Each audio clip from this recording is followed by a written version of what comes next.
ఓం శ్రీ మాత్రే నమః.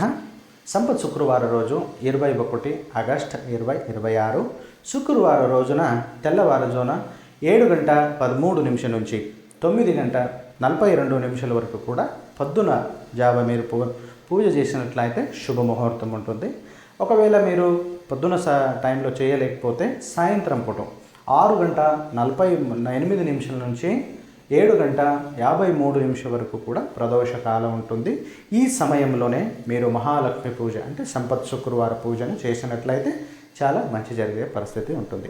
శుక్రవారం రోజు పూజ చేస్తున్నప్పుడు ఈ 3 పనులు మీరు చేసినట్లయితే మీ ఇంట్లో స్థిర మహాలక్ష్మి అంటది ఉంటుంది. దాంట్లో మొదటిది మిశ్రి అంటే రాయి సక్రి అంట పిలుస్తాను. ఈ రాయి సక్రిని మీరు నైవేద్యంగా పెట్టి పూజ తాగిన తర్వాత ఇంటి సభ్యులందరూ కూడా కొంచెం మీరు ప్రసాదంగా స్వీకరించాలి.